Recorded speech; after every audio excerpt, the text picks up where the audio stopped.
ભરૂચ શહેરના સિદ્ધનાથનગર ગરબા મેદાન ખાતે રવિવારે નીલકંઠ ટ્રસ્ટી અને સમગ્ર હિન્દુ સમાજના સંયુક્ત આયોજનોને વિરાટ હિન્દુ સંમેલન યોજાયું હતું. સંમેલનની શરૂઆત ધર્મસભા સાથે કરવામાં આવી હતી, જેમાં આમંત્રિત સંતો અને મહાનુભાવોએ સમાજને સનાતન સંસ્કૃતિના મૂલ્યો, રાષ્ટ્રીય એકતા અને સામાજિક સુમેળ અંગે માર્ગદર્શન પૂરું પાડ્યું હતું. વક્તાઓએ સમાજમાં સંગઠિત શક્તિ અને પરસ્પર સહકાર મહત્વ પર ભાર મૂક્યો હતો.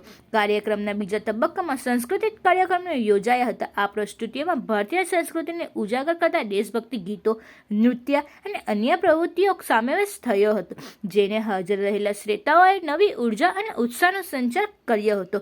આ સમગ્ર કાર્યક્રમ શાંતિપૂર્ણ માહોલમાં સફળતાપૂર્વક પૂર્ણ થયો હતો. આ સંમેલન દ્વારા શહેરમાં એકતા અને સંગઠનનો સકારાત્મક સંદેશ પ્રસરાવવામાં આવ્યો હતો. સવારે 5 મિનિટની પૂજા ઘરમાં બધા બેઠેલા એ સાથે ના કરી શકે. એક દિવસ એક ટાઈમનું ભોજન દિવસની અંદર બધા સાથે બેસીને ના કરી શકે. અઠવાડિયામાં એકવાર ફક્ત અડધો કલાક માટે ગપશપ ના કરી શકાય.